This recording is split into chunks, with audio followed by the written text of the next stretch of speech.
Hello. Hello. हाँ जी sir. अनार सिंह बात कर रहे हो? हाँ जी सर। हाँ अनार सिंह, मैं दीपक चौहान बात कर रहा हूँ टेक्निकल फादर यूट्यूब चैनल से। जी सर। हाँ, अभी कहाँ पे हो आप? अभी मैं सर कंपनी में हूँ। अच्छा, तो आपको इंटरव्यू के रिगार्डिंग कॉल किया गया है। अगर आप अभी रेडी हो तो क्या हम स्टार्ट कर सकते हैं? हाँ सर।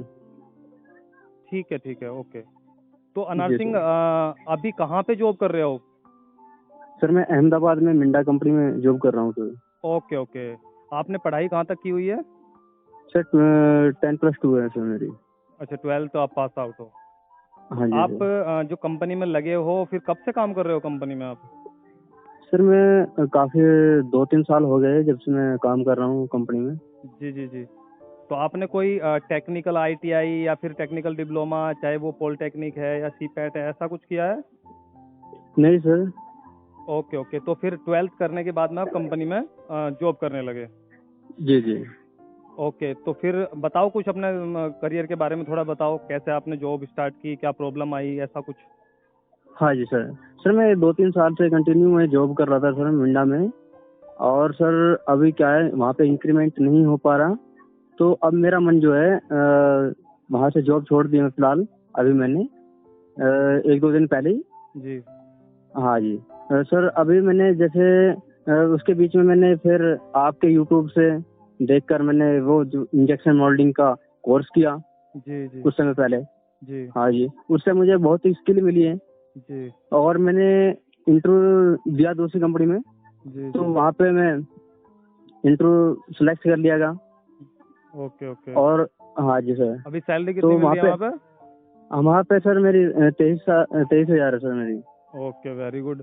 तो अभी मिन्ना हाँ में जी। जब आपकी इंक्रीमेंट नहीं हो पा रहा था, ग्रोथ नहीं हो रही थी, हाँ वहाँ जी। पे सैलरी कितनी थी? वहाँ पे सर मेरी 18 थी सर। अच्छा अच्छा। तो फिर हाँ कंपनी जी। आपने चेंज करी तो फिर आपका बढ़ गया, लगभग 3 और 2 5,000 रुपये बढ़ गए। हाँ जी सर। ओके ओके, 8 घंटे के। हाँ जी। Okay okay. तो अभी वहाँ पे क्या देख रहे हो आप? ऑपरेटरी कर रहे हो, क्या कर रहे हो? हाँ सर वहाँ पे सुपरवाइजर की पोस्ट है मेरी। Okay okay. ठीक है, तो कुछ टेक्निकल क्वेश्चन मैं आपसे करूँगा, तो आप कंफर्टेबल हो? जी सर। Okay okay. ये बताइए कि आप अभी वहाँ पे कितनी मशीनें हैं जहाँ पे आप काम कर रहे हो? वहाँ पे सर 120 मशीन है इंजेक्शन ओके। मोल्डिंग। जी जी जी। तो वो जोन वाइज बटी होंगी। आपके जोन में कितनी हाँ मशीनें हैं? मेरे जोन में सर 40 मशीन है सर। अच्छा अच्छा। ओके, तो आप कितनी मशीनें देखते हो उन 40 में से? उसमें से सर मैं 10 मशीनें देखता हूँ। अच्छा, 10 मशीनें के आप सुपरवाइजर हो। जी कितने सर। टन से कितने टन तक की मशीन है यहाँ पे? सर यहाँ से 300 टन से 800 टन तक की मशीन है सर। सभी हाइड्रोलिक है या फिर टोगल टाइप भी है? सर टोगल टाइप भी है और रैंप भी है सर। अच्छा अच्छा। ओके। हाँ जी। तो इंजेक्शन मोल्डिंग के बारे में थोड़ा मुझे बताओ। मान लो कि मैं फ्रेशर हूँ, मुझे नहीं पता है इंजेक्शन मोल्डिंग क्या होती है, तो आप इसके बारे में थोड़ा सा मुझे ब्रीफ करोगे? जी सर बिल्कुल। सर जैसे injection moulding machine plastic processing के लिए होती है जैसे। जी और जी उसके बारे में क्या होता है ये दो दो तरह की होती है। जी। एक वर्टिकल होती है सर। एक हॉरिजॉन्टल होती है। जो वर्टिकल होती है जी। वो सर खड़ी होती है सीधी। ओके ओके, लंबवत हाँ जी। मान सकते हो आप, लंबवत। हाँ जी जी, लंबवत। जी। जो हॉरिजॉन्टल होती है वो जैसे लेटी हुई होती है वो उस तरह की होती है सर। स्ट्रेट। और इसमें टाइप भी होते हैं जैसे कितने टाइप के ये तो आपको बता दिया सर। जी जी। कितने जोन में बटती है जैसे इंजेक्शन जोन और क्लैंपिंग जोन। जो हमारा मोल्ड होता है वो हमारा टूल रूम से बन के आता है। जी। हाँ मान के लो हमें कोई सा कंपोनेंट चाहिएगा कहाँ से कैसा कोई भी डिजाइनिंग चाहिएगी वो हम टूल रूम में देंगे। तब वो टूल रूम वाले हमें रेडी करके देंगे। और फिर हम मोल्ड को लोड करके तब हम प्रोडक्शन निकाल सकते हैं उससे। ओके, तो ये बताइए आप, जो इंजेक्शन मोल्डिंग मशीन है, उसे कितने भाग में जी डिवाइड किया गया है? 2 भागों में सर। कौन कौन से? इंजेक्शन यूनिट और क्लैंपिंग यूनिट। Clamping unit. अगर हाँ मैं जी। इंजेक्शन यूनिट की बात करूं तो इंजेक्शन यूनिट में क्या क्या प्रोसेस होता है? इंजेक्शन यूनिट में सर प्लास्टिक रॉ मेटेरियल को जी पिघला कर मोल्ड के अंदर इंजेक्ट करने तक का जो प्रोसेस होता है सर। जैसे सर ओके ओके, सॉरी। कोई नहीं। हाँ मतलब सबसे पहले मटेरियल आप बोल रहे हो हाँ कि सर। जो रॉ मटेरियल होता है वो दाने की फॉर्म में होता है, और उसके हाँ जी बाद जी जी। में हीटर वगैरह की जो हेल्प से उसे जो हाँ जी है सर, मोल्ड के अंदर मेल्ट करके इंजेक्ट किया जाता है। इंजेक्ट किया जाता है सर। Okay okay. अगर मैं ये हाँ बात जी। करूं कि जो हॉपर ड्रायर है, सुना है हॉपर आपने ड्रायर, कभी हाँ हॉपर सर। ड्रायर? हाँ जी सर, सुना हाँ, है हॉपर सर। ड्रायर से क्या करते हैं? सर उसकी नमी को सोखते हैं सर। मटेरियल की नमी को सोखते हो। हाँ जी। अगर मैं ये बात करता हूँ कि पीसी मटेरियल है, तो पीसी मटेरियल अगर आप प्रोसेस कर रहे हो तो उसे अगर आप प्री ड्राइंग करोगे तो कितने टेम्परेचर पे करोगे? सर हम 120 डिग्री टेम्परेचर तक हम दे सकते हैं सर। उससे ऊपर देंगे तो हमारा जो मटेरियल है उसी में लम्स वगैरह जम जाएंगे, इसलिए हम 120 डिग्री टेम्परेचर दे सकते हैं सर। कितने घंटे के लिए देते हैं? सर 2 से 3 घंटे। 2 से 3 घंटे। जी सर। ओके, ठीक है। अगर मैं बैरल की बात करूं तो जो बैरल होता है, बैरल के बारे में बताओ कुछ। हाँ सर, बैरल एक सिलेंडर है। हम्म। उसमें क्या है, मेटल को लिक्विड फॉर्म में बदलने के लिए बैंड हीटर लगे होते हैं सर। उसी के ओके। अंदर सर स्क्रू लगा होता है, जैसे कि घूर्णन दिशा में एंटी क्लॉकवाइज घूमेगा तो उसे कुछ हीटर हीट करेंगे, और कुछ क्या है 10% फेयर हीट जिसे बोलते हैं सर, स्क्रू पे देता है। तो ओके। उसके द्वारा उसी में जितना भी मेटल फीड होता है, फिर मेटल को लिक्विड फॉर्म में लाकर फिर इंजेक्ट किया जाता है सर मोल्ड में।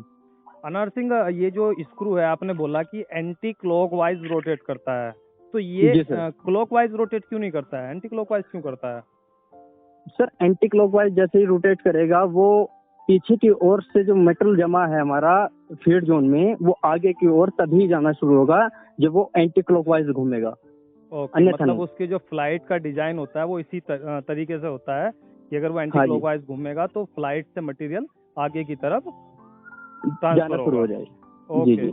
कुछ स्क्रू में कुछ जोन होते हैं, अगर आपने सुना हो तो हाँ जी कौन कौन से जोन होते हैं वो? सर, कंप्रेसर जोन होगा, मैट्रिक जोन होगा, और सर एक जोन है सर वो फिलहाल मेरे ध्यान से उतर रहा है। Feed zone.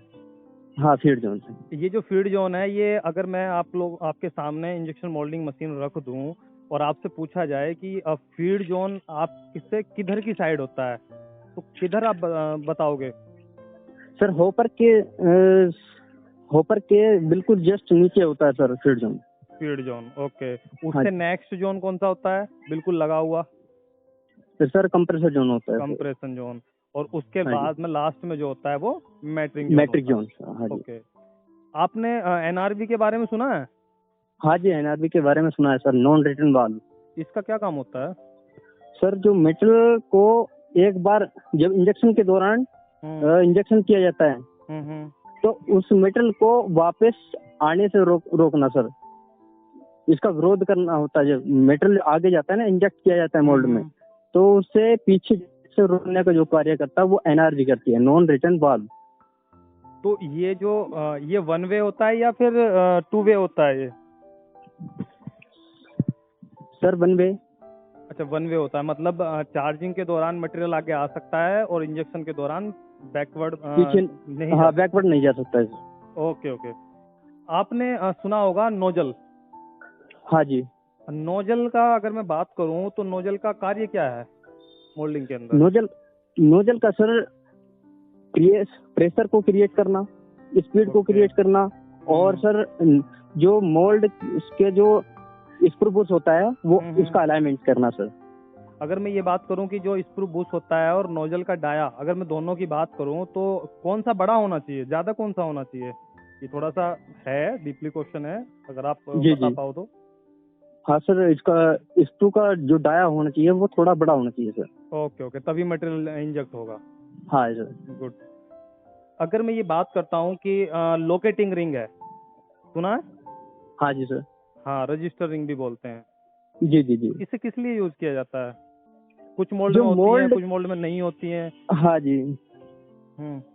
जो मोल्ड का अलाइनमेंट करने के लिए काम में आती है सर, वो उससे आसान बन जाता है। मोल्ड लोड करते वक्त जो अलाइनमेंट होता है स्क्रू बुश का और नोजल का, उसमें लोकेटिंग रिंग यूज की जाती है सर। माना कि हमारा जो बैरल का टेम्परेचर है हाँ जी वो करंट में एक्चुअली कितना है, ठीक है, तो उसका पता हमें कैसे चलेगा? सर पीएलसी में देखा जाता है उसका जो उसका टेम्परेचर है, उसमें जो लगा होता है उसका एक वायर है शायद कैंसिल कर रही है। हाँ थर्मोकपल सर, थर्मोकपल सर उसे पीएलसी को कमांड करती है, जब उसमें पता चलता है सर। ओके। हाँ जी सर। थर्मोकपल जो है वो कंट्रोलर को कमांड करेगी या फिर एक तरीके से, हाँ जी, मैं बोलूँ तो सूचना देगा है जी सूचक होगा। हाँ, और वहां से फिर चीजें क्या है, वो कंट्रोलर जो है, जो आपने देखा होगा रिले वगैरह रहती हैं, कॉन्टेक्टर बोलते हैं, तो मशीन में क्या कट कट की आवाज कुछ सुनाई देती है आपको। हाँ तो सर, हाँ, तो जैसे कॉन्टेक्टर बोलते हैं सर। हाँ बिल्कुल बिल्कुल। तो जैसे ही टेम्परेचर बढ़ेगा या कम होगा तो जो थर्मोकपल है वो आगे सप्लाई देगा, एक तरीके से इंगित करेगा उस चीज को, इंस्ट्रक्शन करेगा कि भाई ये चीजें ज्यादा हैं या फिर कम है। तो तभी कॉन्ट्रैक्टर क्या है वो कम या ज्यादा मतलब ऑफ या ऑन हो जाएगा, यानी कि हीटर को बंद या कर देगा या फिर ऑन कर देगा। जी जी, यही होता है। हाँ जी सर। Okay okay. अब थोड़ा मोल्ड के बारे में मुझे बताओ कि आपने किस टाइप का मोल्ड चलाया है, hot runner, cold runner, 2 plate, 3 plate, कौन सा चलाया है? हाँ सर, मैंने ये 2-3 तरह के मोल्ड चलाए हैं, हॉट रनर मोल्ड सर, और 2 प्लेट मोल्ड, और सर ये कोल्ड। तो ये जो हॉट रनर मोल्ड है और कोल्ड रनर मोल्ड है, दोनों में क्या डिफरेंस है? सर जो कोल्ड रनर मोल्ड है उसमें रनर बनता है, और जो हॉट रनर मोल्ड है उसमें रनर नहीं बनता। जो हमारा वेस्टेज होता है तो उसे बचाने में जो मदद करता है हॉट रनर मोल्ड, क्योंकि वेस्टेज नहीं बनेगा तो हमारा जो स्क्रैप है वो भी बचेगा सर। Okay okay. तो ये जो हॉट रनर मोल्ड है इसका कंप्लीट प्रोसेस क्या है? क्या ये मतलब सिंगल ही यूज होता है या फिर इसके साथ में कुछ इंसिलरी जो इक्विपमेंट होता है वो भी यूज होता है कुछ? हाँ सर, इसके लिए HRTC लगाई जाती है सर। Okay okay. उसका क्या काम होता है? HRTC का कार्य होता है मोल्ड को टेम्परेचर देना। ओके, मतलब कंट्रोल। हाँ जी, मोल्ड में कंटिन्यू टेम्परेचर, जितना बैरल में टेम्परेचर दिया गया है उतना ही टेम्परेचर लमसम सर मोल्ड को दिया जाता है HRTC के द्वारा। ओके, ये बताओ नरसिंह, जो 2 प्लेट मोल्ड है और 3 प्लेट मोल्ड है, इनमें क्या डिफरेंस है? सर 2 प्लेट मोल्ड जो होता है उसमें क्या है, रनर जो फंस जाता है वो ऑटोमेटिक हाथ से मैनुअल निकालना पड़ता है। जो 3 प्लेट मोल्ड है वो उसमें कुछ ऐसे सिस्टम लगे होते हैं जो ऑटोमेटिकली ही रनर नीचे गिर जाता है, मतलब वो कंपोनेंट के साथ ही। इसे बोलते हैं ऑटो डिगेटिंग। हाँ जी सर। हाँ, रनर को जो डिगेटिंग है वो क्या करता है, पार्ट से अलग भी कर देता है और रनर को नीचे भी गिरा देता है। नीचे भी गिरा देता है सर। तो इसके लिए एक रनर प्लेट अलग से लगाई जाती है, कई बार इसे फ्लोटिंग प्लेट भी बोलते हैं। जी जी, हाँ जी सर। तो उसका यूज होता है इसके अंदर। ठीक है, क्लैंपिंग की बात थोड़ी सी हम कर लेते हैं। अभी इंजेक्शन यूनिट की बात हो गई है, चलो इंजेक्शन यूनिट में थोड़ी चीजें और बची हैं, अगर आप मैं क्वेश्चन लेना चाहूँ तो देख लो अगर। हाँ सर, क्वेश्चन करो आप, बिल्कुल आंसर देंगे सर। बिल्कुल। जो सकबैक होता है उसका क्या काम होता है? सकबैक होता है सर, वो ड्रिलिंग को रोकने के लिए दिया जाता है। ये ड्रिलिंग क्या होती है? ड्रिलिंग जो हमारा क्या है, मेटल जो एक्स्ट्रा जो नीचे गिरता है उससे क्या है वायर सी बनने लगती है। अगर हम सकबैक देने चालू कर देंगे तो उसमें जो वायर सी बनेगी, जो एक्स्ट्रा मेटल है टपक रहा है मोल्ड के अंदर जा रहा है, तो उसके बीच में जो वायर सी बननी चालू हो जाएगी वो उसे खत्म कर जा सकता है सर सकबैक के द्वारा। क्या सकबैक कितना देना चाहिए? सकबैक सर 2 या 3 mm सर, या 5 के लगभग। अगर ज्यादा देंगे तो क्या होगा? सर वो वैक्यूम बन जाएगी उसमें सर। Okay okay. हाँ, एयर बबल्स आने लगेंगे सर। पर्ज के बारे में सुना है आपने? हाँ सर, अल्ट्रा पर्ज और पर्ज के बारे में सर सुना है मैंने। बताओ जरा, टाइप्स ऑफ पर्ज कितने होते हैं, कैसे काम करते हैं? सर पर्ज के बारे में क्या होता है सर, जब हमें कोई भी हमने मेटल चलाया है, कोई भी मेटल चला रहे हैं, किसी भी कलर में चला रहे हैं, कोई भी मास्टर बैच मिला के चला रहे हैं, अगर हमें दूसरा कंपोनेंट चलाना है तो उसके लिए हम अल्ट्रा पर्ज करते हैं सर। जैसे कि नायलॉन हो गया या पीएससी हो गया, जिससे हम अल्ट्रा पज कर सकते हैं। उसके लिए 300 डिग्री टेम्परेचर दे के उसका बैरल का जितना भी हमारा बचा हुआ मटेरियल है सर वो निकाल सकते हैं उससे। और जो पर्ज होता है सर वो सर बिल्कुल खाली कर देता है। ओके। हाँ अनार सिंह, ये बताओ जो इंजेक्शन प्रेशर है उसका नाम सुना है? हाँ जी सर। क्या होता है इंजेक्शन प्रेशर? हाँ सर, इंजेक्शन प्रेशर होता क्या है, अगर हम कोई भी चीज कहीं से कहीं तक ले जा रहे हैं, कोई भी A to Z कोई भी चीज उठा लो सर, उसके बारे में हम प्रेशर की आवश्यकता पड़ेगी ही पड़ेगी। वैसे ही इंजेक्शन मोल्डिंग है, उसमें अगर हम इंजेक्शन कर रहे हैं तो कितना प्रेशर हम देना चाह रहे हैं, तो उसमें प्रेशर की आवश्यकता पड़ती है। अच्छा, मतलब इंजेक्शन के दौरान जो प्रेशर यूज होता है, हाँ जी सर, वो इंजेक्शन प्रेशर होता है। जी जी जी। रिफलिंग के बारे में सुना है आपने? हाँ जी सर, रिफलिंग के बारे में सुना। बताओ क्या होती है रिफलिंग? रिफलिंग, चार्जिंग। हाँ जी सर, इंजेक्शन के तुरंत बाद सर जो मेटल को आगे की ओर फॉरवर्ड दिशा में लेकर आती है उसे सर रिफलिंग कहते हैं, उसे चार्जिंग भी बोल देते हैं। ओके। हाँ जी सर। ये सही है? हाँ सर। इंजेक्शन के बाद या फिर होल्डिंग के बाद? और सॉरी सर, इंजेक्शन के बाद जो होल्डिंग प्रेशर लगता है सर, होल्डिंग के तुरंत बाद सर। सॉरी, इस जगह में गलत हूँ सर। कोई नहीं, ओके, कोई नहीं। हाँ सर। तो जब जो होता है वो रिफलिंग आपका यूज होता है, तो रिफलिंग के दौरान एक चीज होती है जिससे हम आरपीएम बोलते हैं। आरपीएम सर, रोटेशन पर मिनट। ओके, रोटेशन पर मिनट। तो इसके दौरान क्या होता है? क्या होता है ये रोटेशन पर मिनट? रोटेशन पर मिनट होता क्या है, 1 मिनट में कितने बार हमारा स्क्रू रोटेट कर रहा है सर। ओके, तो अब एक चीज और बताओ मुझे कि जो साइकिल टाइम होता है, सुना है आपने? हाँ जी, साइकिल टाइम सुना। साइकिल टाइम और मोल्डिंग साइकिल। तो जो मोल्डिंग साइकिल होती है वो क्या होती है? Moulding cycle sir, mould close से लेकर मोल्ड ओपन तक जो साइकिल होता है सर, मोल्ड क्लोज होने के बाद होगा, इंजेक्शन के तुरंत बाद जो होल्डिंग टाइम लगेगा सर, उसके बाद में सर कूलिंग में ही चार्जिंग आ जाएगी सर। उसके बाद सकबैक लगेगा और सर फिर मोल्ड ओपन इजेक्टर हो जाएगा। ये होता है साइकिल टाइम फिर। अच्छा, मतलब जैसे ही मोल्ड आपका क्लोज होता है और जब तक जो पार्ट है वो बाहर नहीं आता है, उसके दौरान जो पूरी की पूरी साइकिल थी वो साइकिल टाइम था। साइकिल टाइम कहलाती है सर। ओके। माना कि हमें ये टारगेट दिया है कि आपको क्या है, साइकिल टाइम कम करना है, क्योंकि आपको पता है कि साइकिल टाइम कम और ज्यादा होने से आपने हमारे जो प्रोडक्शन है उस पर क्या होता है, इफेक्ट पड़ता है। कम या ज्यादा इफेक्ट पड़ता है सर। बिल्कुल। हाँ जी सर। तो अब अगर हमें बोला गया कि आप इसे जो साइकिल टाइम है उसे थोड़ा कम कर दो ताकि हमारा प्रोडक्शन बढ़ जाए, तो आपको क्या क्या करना चाहिए? हमें सर क्या है, थोड़ा सा अगर मान के लो कूलिंग ज्यादा है तो हल्की 1-2 सेकंड सर हम कूलिंग कम कर सकते हैं सर। अनार सिंह, अगर कूलिंग हम कम करते हैं तो कौन सा डिफेक्ट आ सकता है? सर जैसे वार पे जा सकती है। हाँ सर, और सर सिकुड़न आ सकती है, इसमें सिंकेज आ सकती है। सिंकेज आ सकती है सर। और क्या करेंगे? सर कूलिंग टाइम और चार्जिंग उसी में आ गया सर। चार्जिंग का तो कोई लेना देना है ही नहीं है उससे। हाँ जी सर, चार्जिंग का लेना देना नहीं है सर। ओके। ये बताओ, डिफेक्ट के बारे में कुछ पता है? हाँ सर। कौन कौन से डिफेक्ट आते हैं इंजेक्शन मोल्डिंग से, जो मैन्युफैक्चरिंग पार्ट होते हैं जी, तो कौन कौन से डिफेक्ट आप लोगों ने देखे हैं अभी?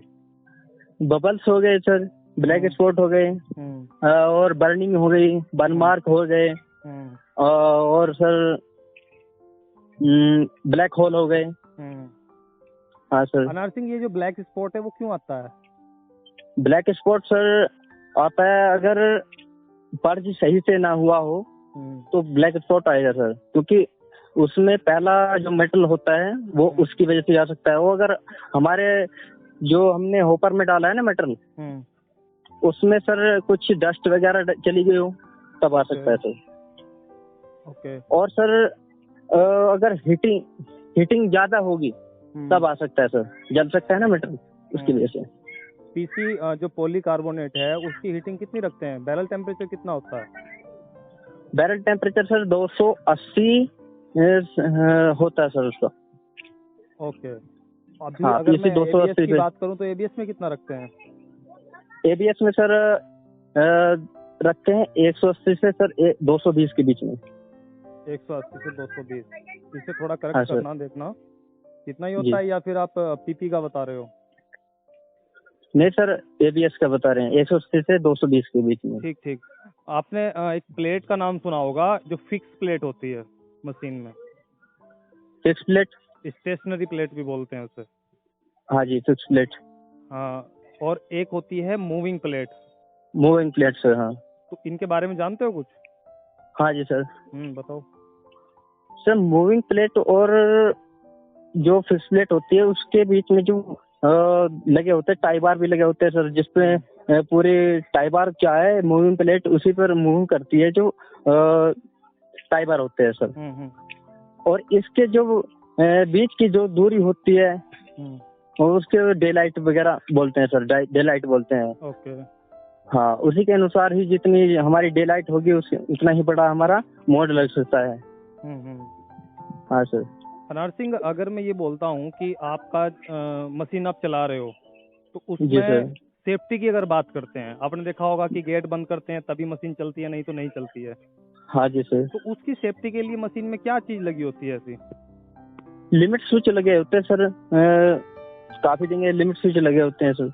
तो लिमिट स्विच को, अगर आपका लिमिट स्विच खराब हो जाता है तो आप उसे, और नाइट की शिफ्ट आप कर रहे हो तो आप उसे जी बाईपास करके चला सकते हो। जी। चला सकते हो?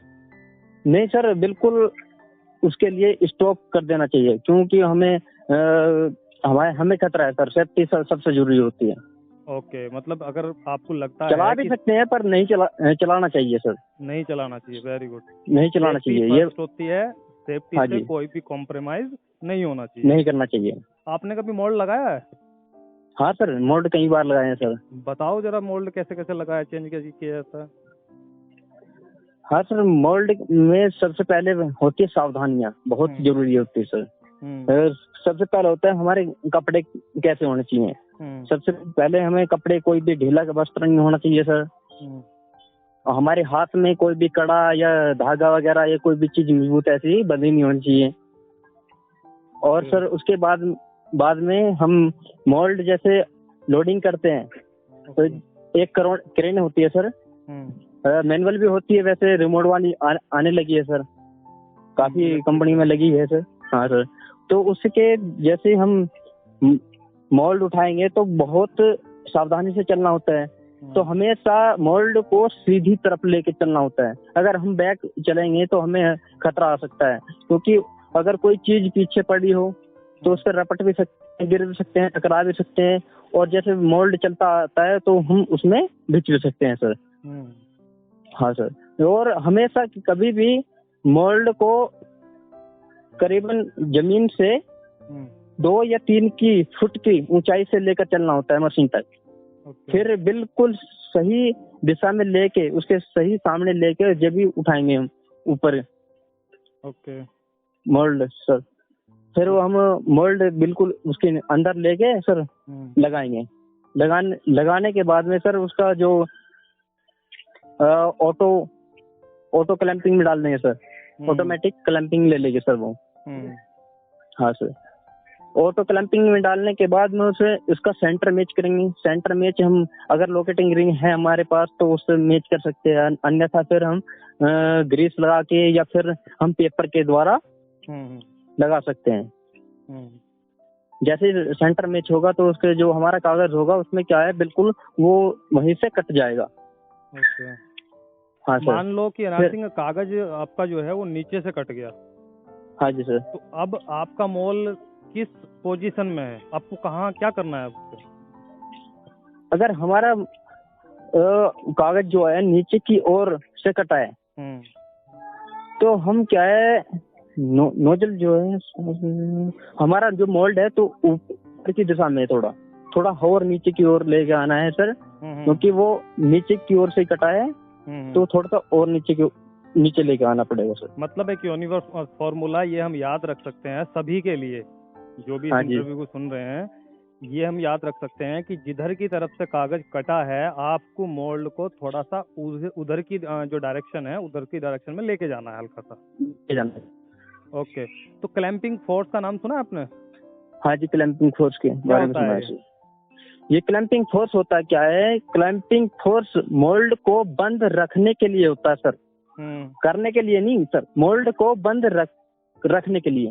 एक होता करने के लिए, मोल्ड को तो स्पीड और हल्के से प्रेशर से बंद किया जा सकता है, पर मोल्ड को बंद रखने के लिए जो यूज किया जाता है वो क्लैंप यूज किया जाता है सर, क्लैंपिंग, ताकि हाँ जी, जब क्लैंपिंग फोर्स लग जाता है तो उसके बाद ही इंजेक्शन किया जाता है सर, क्योंकि इंजेक्शन प्रेशर से ज्यादा ही क्लैंपिंग फोर्स लगाया जाता है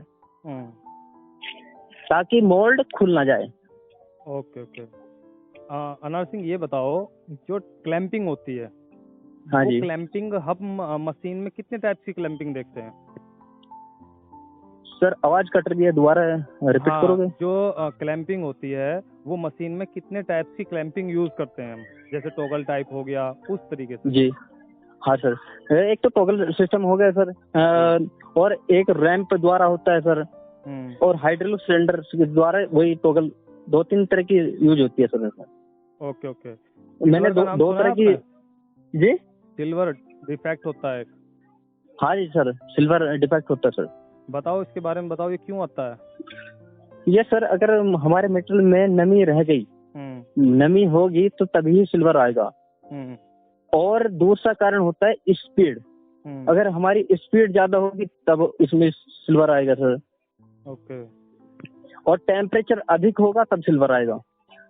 ठीक। आपने ट्रांसफर पोजीशन का नाम सुना है? हाँ सर, ट्रांसफर पोजीशन का नाम सुना है सर। बताओ क्या होता है इससे? ट्रांसफर पोजीशन होती क्या है? एक जगह से दूसरी जगह तक पहुंचाना जो होता है वो ट्रांसफर कहलाता है। मान के लो, जो ट्रांसफर पोजीशन होती है कंप्रेसर जोन से मैट्रिक जोन तक के बीच का जो होती है ट्रांसफर पोजीशन होती है सर। ओके। तो अगर मैं इसे कम कर देता हूँ या फिर मैं इसे ज्यादा कर देता हूँ तो फिर क्या इफेक्ट पड़ता है हमारे पार्ट पे कुछ? हाँ सर, ट्रांसफर पोजीशन अगर हम कम करेंगे ट्रांसफर पोजीशन सर, तो हमारा जो कंपोनेंट है वो भर जाएगा सर, ज्यादा मेटल हमारा ज्यादा इंजेक्ट होगा। अगर हम बढ़ाएंगे इसे तो हमारा जो है सर वो कम हो जाएगा। इसका अपोजिट होता है सर। अपोजिट होता है। हाँ, अपोजिट होता है सर। Okay okay. और जब आपने एक चीज सुनी होगी, इसी से रिलेटेड है, फ्लैश सर। हाँ और एक है शॉर्ट मोल्डिंग। हाँ जी, ये दोनों क्या है? डिफेक्ट है। अगर इन डिफेक्ट को मैं ट्रांसफर पोजीशन से सही करने की कोशिश करता हूँ तो कैसे करेंगे सर? हमारा अगर फ्लैश आ रहा है तो हम क्या है, ट्रांसफर पोजीशन को बढ़ा देंगे। अगर सोर्स उठा रहे हैं तो हम ट्रांसफर पोजीशन को घटा देंगे सर। ओके। कूलिंग वगैरह लगाई है कभी मोल्ड में? हाँ सर, कूलिंग लगाई है सर मैंने। कूलिंग का क्या प्रोसेस होता है? कूलिंग क्या होता है, हमारे जो मोल्ड में कंटिन्यू हीट होती है सर। जैसे इंजेक्शन करोगे तो जो टेम्परेचर मेटल का है वही टेम्परेचर ऑटोमेटिक उसमें पहुंचाता है सर मोल्ड में। तो उसे हीट को रोकने के लिए, जो है कम करने के लिए, तो कूलिंग लगाई जाती है सर। कुछ स्टूडेंट हैं जो कूलिंग नहीं लगा पाते हैं, उन्हें यही नहीं पता कि काफी सारे कूलिंग चैनल हैं, फिर काफी सारे पाइप हो गए। तो जब मशीन में आप देखोगे मैनिफोल्ड में, तो वहाँ पे 4 पाइप मिलेंगे, 2 इन के 2 आउट के, या 6 पाइप मिलेंगे, 3 इन के 3 आउट के। तो मोल्ड में रिक्वायरमेंट ज्यादा है पाइपों की, तो आप वहाँ पे कैसे इसे एडजस्ट करते हैं सब कुछ? हाँ सर, अगर हमें कंफ्यूजन हो रहा है तो उस वक्त हम क्या करते हैं, जो कनेक्टर होते हैं ना, वार पार लगे होते हैं, इधर से उधर जो लगे होते हैं, इनका और आउट का होता है सर। उसमें अगर कंफ्यूजन होता है तो हम एयर पाइप लेते हैं।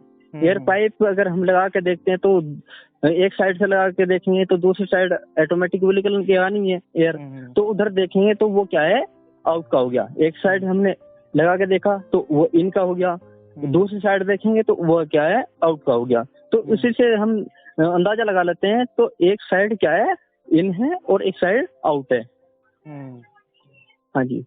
कुशन का नाम सुना आपने? हाँ जी, कुशन का नाम सुना है सर। क्या होता है?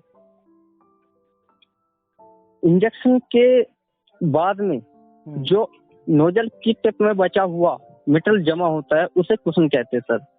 ये बताओ नारसिंह, ये जो मटेरियल होता है इसे कुशन कहते हैं या फिर वो जो स्पेस होता है उसे कुशन कहते हैं? जो स्पेस बचा हुआ है ना सर, उसे कुशन कहते हैं सर।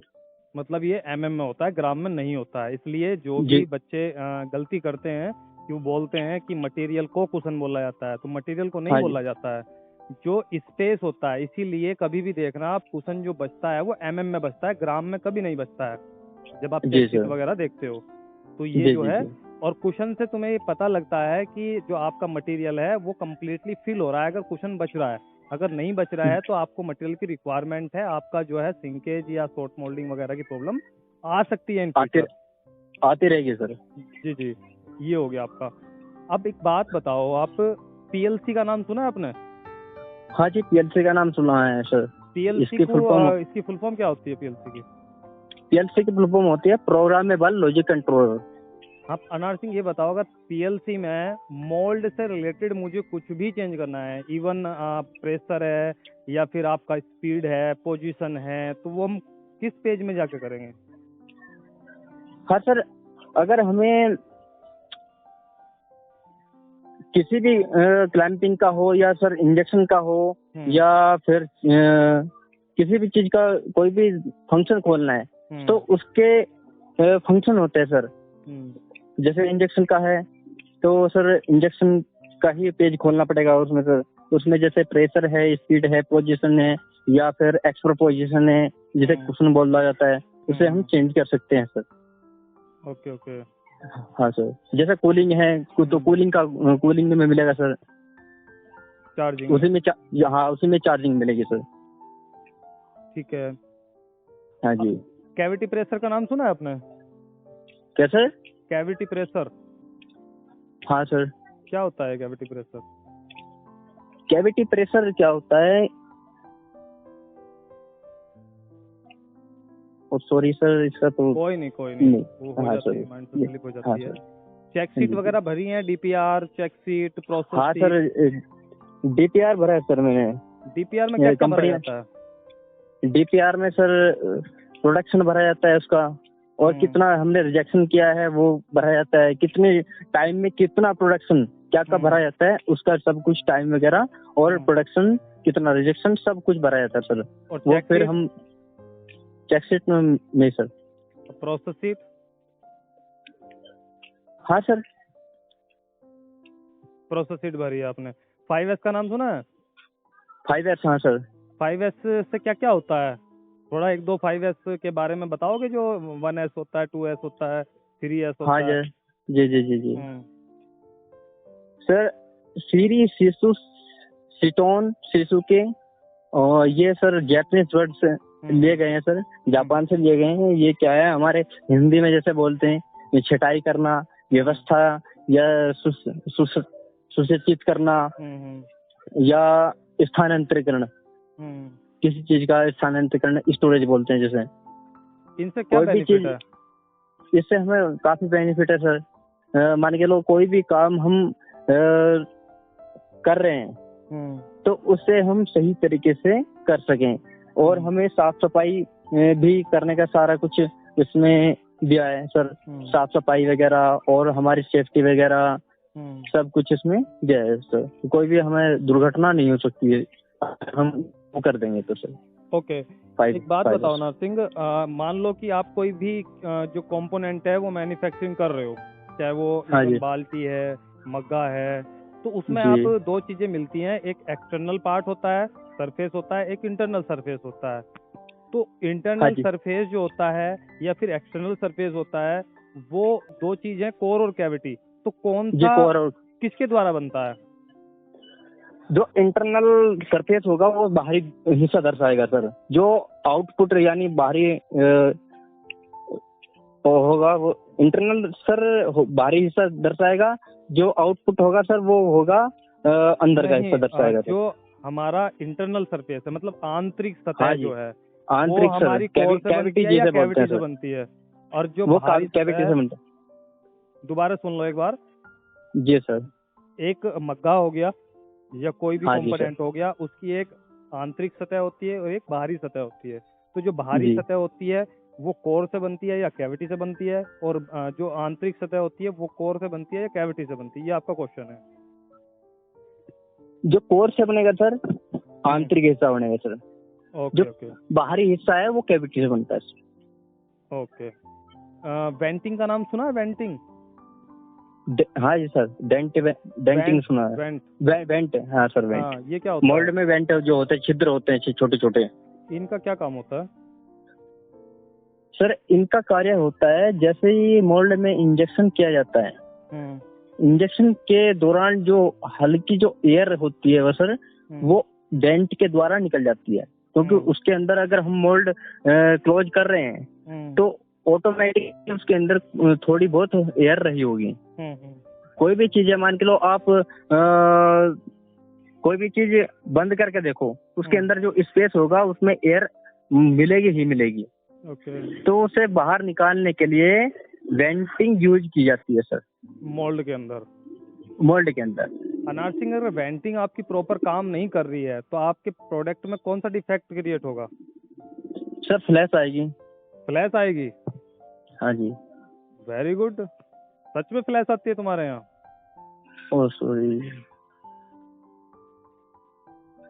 कोई नहीं, मैं बता देता हूँ आपको, ध्यान हाँ जी रखना। सर। जब भी हम बर्न मार्क की बात करेंगे तो जी। कुछ स्टूडेंट्स होते हैं या फिर कंपनी में जो लोग काम कर रहे हैं वो बर्न मार्क के लिए बोलते हैं कि टेम्परेचर ज्यादा है, हाँ जी, हाँ जी, टेम्परेचर, बैरल का टेम्परेचर ज्यादा है। ऐसा कुछ नहीं होता। जो बर्न मार्क के जी। लिए जो एक रिस्पॉन्सिबल होता है वो सिर्फ वेंटिंग की प्रॉब्लम होती है। वेंट के सर, वेंटिंग की। तो सॉरी, इस वेंटिंग जगह जो में होती है, भूल गया था कोई सर। नहीं, कोई बात नहीं। वेंटिंग से ही क्या होता है, बर्न मार्क आता है। क्योंकि आपने बर्न देखा होगा कि जो पानी होता है, अगर पानी को आप लिक्विड को गर्म करोगे तो वो उतना आपको जलाएगा नहीं जितना आपको भाप जलाएगी, जो वेपर भाप होती है ना। जलाएगी सर। तो जी इसीलिए जो वेंटिंग के अंदर जो एयर होती है वो क्या होती है, गैस जी होती है गर्म। जी तो जी वो क्या करती है, उसी जगह पे जहाँ पे वो एक तरीके से ब्लॉकेज होती है वेंटिंग, वहीं से पार्ट को जला देती है। जी। तो वही बर्न मार्क आता है। अगर टेम्परेचर की वजह से आएगा तो बर्न मार्क फिर पूरे पार्ट में आएगा ना। ओके सर, यहाँ पे मुझे सीखने को मिला आपसे सर। ठीक है, तो इसका थोड़ा जी सा आपको ध्यान रखना है। जी। Okay sir. ठीक है। आपने पीपीएम के बारे में सुना है? क्या सर? पीपीएम? नहीं सर, मैं। ठीक है। 7 QC टूल, कुछ क्वालिटी के बारे में सुना हो? काइजन? हाँ सर, काइजन सर, हाँ सर।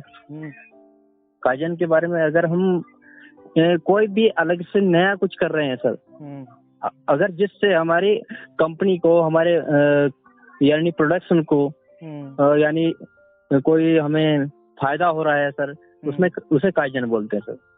ओके। ये जापानी वर्ड है सर। अनार सिंह, एक वो होता है, सुना होगा, OEE, यानी कि OEE।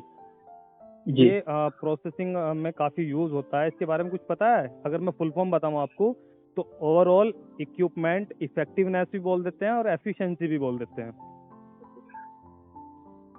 सुना तो नहीं है सर, बाकी अंदाजा ये लगाया जा रहा है कि क्वालिटी में यूज होता हो शायद। Okay okay. नहीं, वो क्वालिटी में नहीं, प्रोडक्शन में ही होता है। जी सर। चलो मैं तुम्हें थोड़ा सा बता दूं, या फिर कोर्स में आप कर लेना, बात कर लेना। कोर्स में आप वीडियो देख लोगे तो वो पता लग जाएगा आपको। ठीक है, मैंने पढ़ाया हुआ है उसके बारे में। ठीक है नरसिंह, ओके। मटेरियल के बारे में थोड़ी सी चर्चा रह गई हमारी।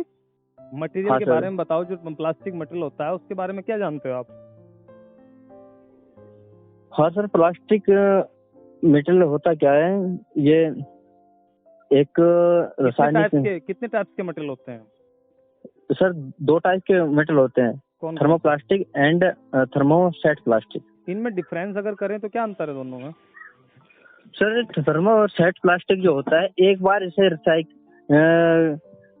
यानी एक बार इसे यूज कर सकते हैं सर, इसे दोबारा पिघला नहीं सकते सर। ओके। और थर्मोसेट प्लास्टिक जो है सर, इसे हम, हाँ, इसे हम दोबारा यूज कर सकते हैं, इसे अपनी मूल अवस्था में ला सकते हैं सर। एक बार यूज करो, 2 बार यूज करो, इसे रिग्राइंड करके सर, ग्राइंडिंग करके सर इसे दोबारा यूज किया जा सकता है। और जो थर्मोसेट प्लास्टिक होता है, इसे एक बार यूज करने के बाद दोबारा यूज नहीं किया जा सकता। ओके, कुछ एग्जांपल आप देना चाहोगे थर्मोप्लास्टिक कौन कौन से होते हैं? हाँ जी, जैसे PU हो गया सर, MF हो गया, UF हो गया। मैं थर्मोप्लास्टिक की बात कर रहा हूँ। ओ सॉरी सर, सर PP हो गया, HDP हो गया, PP हो या सर ABS हो गया, और सर PC हो गया, पम्मा हो गया। ऐसे काफी मेटेरियल हैं जो सर थर्मोप्लास्टिक है सर। ओके, और थर्मोसेट? हेलो, थर्मोसेट के एग्जांपल? हाँ सर, थर्मोसेट के जैसे PU, MF, यूरिया फॉर्मल्डिहाइड, जैसे PU, urea formaldehyde, nylon sir. हाँ जी सर। ठीक है अनार हाँ, सिंह। 5-6 प्लास्टिक है सर। ओके ओके, तो आप ये बताइए कि जब आप पहले कंपनी में काम करते थे as a non technical person, और उसके बाद में जब आपने कोर्स किया है जी सर, उससे और अब में आप में क्या फर्क नजर आया? सर पहले क्या था, हमें ओनली ऑपरेटिंग कराई जाती थी, ऑपरेटिंग ही करते थे, प्रोडक्शन निकालते थे, बाकी इतनी जानकारी नहीं थी। बस प्रैक्टिकल ही जानकारी थी थोड़ी बहुत, बाकी थ्योरिकल हमें जानकारी नहीं थी। जब से हमने कोर्स किया है सर, बहुत जानने को मिला है। आपकी वीडियो देखी है हमने, आपसे कोर्स करा है सर हमने, बहुत नॉलेज हुई है सर। तो जो और भी आपसे बातें होती रहती है। जो भी लोग अभी नॉन टेक्निकल हैं, चाहे फिर वो ऑपरेटर हैं, चाहे फिर वो एज ए सुपरवाइजर हैं, और वो इंडस्ट्री में काम कर रहे हैं, उनका इंक्रीमेंट नहीं हो रहा क्योंकि वो नॉन टेक्निकल हैं, या फिर वो जॉब अपनी स्विच नहीं कर पा रहे किसी दूसरी जगह पे क्योंकि वो इंटरव्यू क्लियर नहीं कर पा रहे हैं, तो उन्हें आप क्या कहना चाहोगे कि उन्हें भी कोर्स करना चाहिए? हाँ जी सर, बहुत, अगर अपनी आप को अपग्रेड करना चाहते हैं तो उन्हें क्या है, कोर्स करना चाहिए।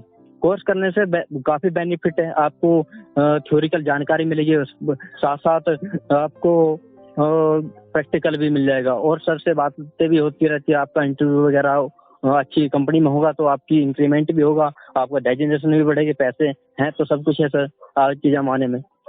ओके अनार सिंह, अगर आपको इस दौरान जो भी मैंने क्वेश्चन आपसे किए हैं इनमें कोई भी डाउट आपको लगता है तो मेरे से कोई क्वेश्चन पूछना चाहोगे? हाँ सर, जैसे PLC में कुछ चीजें रहती है सर, वो थोड़ी कम समझ में आती है। आपसे सामने मिलूंगा तो मैं कुछ चीजें मैं बूझूंगा सर। ओके। हाँ, अब ऐसे फोन पे तो नहीं बता सकता सर मैं ऐसे। नहीं, जो भी ये क्वेश्चन अभी हुए हैं, ऐसा कोई क्वेश्चन आपका रहा हो जो मैंने आपसे पूछा हो और आपको नहीं आता हो और वो आप मुझसे पूछना चाहते हैं कि सर इसका क्या आंसर है? हाँ सर, जैसे अभी DPR से दूसरा आप बता रहे थे सर, चेक शीट सर, उसका प्रोसेस नहीं आता, कैसे भरी जाती है, क्या है ये जो चेक शीट भी बोलते हैं, प्रोसेस शीट भी बोलते हैं, इसे प्रोसेस पैरामीटर शीट होती है एक, तो ये क्या है, कुछ कंपनियों में 2 घंटे में एक बार भरी जाती है और कुछ कंपनियों में 4 घंटे में एक बार भरी जाती है। तो इससे क्या होता है कि जो भी पैरामीटर आपका चल रहा है मशीन में, वो पैरामीटर आपका क्या रहे, एक नोटेड रहे, पता रहे कि ये क्या चल रहा है।